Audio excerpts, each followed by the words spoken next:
Hello everyone, welcome to another new blog. আশা করি আপনারা সবাই খুব হ্যাপি আছেন আর হেলদি আছেন। আজকে হচ্ছে 13ই এপ্রিল, সংক্রান্তি। তো আজকে আমি আর আমার হাজব্যান্ড আমরা দুজনে বেরিয়ে পড়েছি নববর্ষে ঠাকুরের জন্য কিছু নতুন জিনিস কিনতে। তো এ হচ্ছে একটা দশকর্মার দোকান ব্যাঙ্গালোরে, আমাদের বাড়ির কাছেই। তো ওখানে গিয়ে দেখছি বিভিন্ন ধরনের প্রদীপ, পুজোর বিভিন্ন জিনিস মোটামুটি সবই এখানে পাওয়া যায়। তো আমরা আমাদের যা যা চাই সেটা নিয়ে নিচ্ছিলাম। আমাদের ঠাকুরের জন্য একটা লাল কাপড় চাইছিল। তো যেহেতু নববর্ষ, আমরা নতুন কাপড় চেঞ্জ করব ঠাকুরের। আর এটা হচ্ছে একটা প্রদীপ, অনেকটা তুলসী মঞ্চের মতো দেখে আমার খুবই কিউট লাগলো। তো এটাও নিয়ে নিলাম। আর টুকটাক কিছু ধূপ, প্রদীপ এইসব জিনিসও নিয়ে নিয়েছি। এই দোকানটাতে যাবার পরে হঠাৎ করে দেখি বাচ্চারা তার বাবাকে আব্বু বলে ডাকছে। তখন নজর পড়লো দোকানটার নামটার দিকে। নামটা ছিল আলিবাবা পূজা ভাণ্ডার।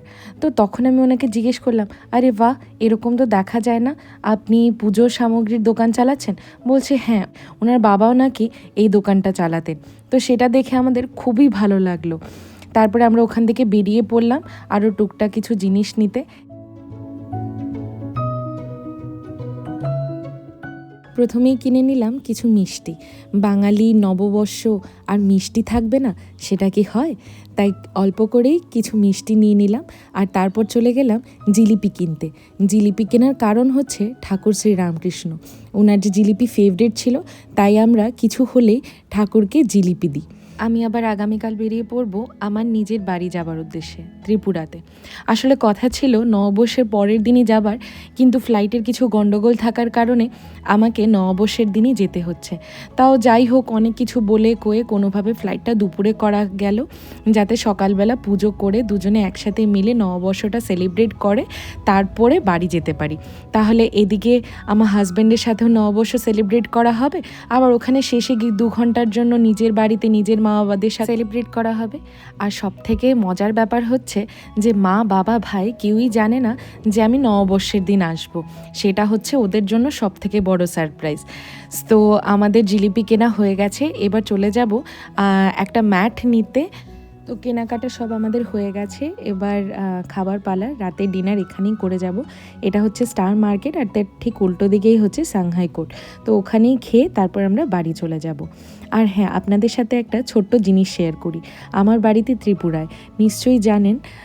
তো ওখানে আজকে এই চৈত্র সংক্রান্তির দিনে একটা খুব সুন্দর একটা চড়ক পুজো বলে একটা লোকাল একটা পুজো হয়। তো এটা মোটামুটি আসাম, ওয়েস্ট বেঙ্গল বিভিন্ন জায়গায় হয়।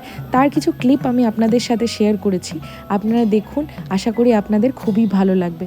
ছোটোবেলা খুবই ভয় পেতাম, আবার খুব ইচ্ছেও হতো এই পুজো দেখার। এই পুজোর একটা আলাদাই আনন্দ আছে। যে গাছটা দেখছেন, এটাই হচ্ছে চড়ক গাছ, আর এরই পুজো হয় বলে এর নাম চড়ক পুজো। মেনলি শিব ঠাকুরেরই পুজো হয়। ভক্তরা এইভাবে কালী, শিব, দুর্গা এই সব কিছু সেজে এইভাবে নৃত্য করেন। আর বিভিন্ন লোকেরা বিভিন্ন জায়গা থেকে আসেন এটা দেখতে।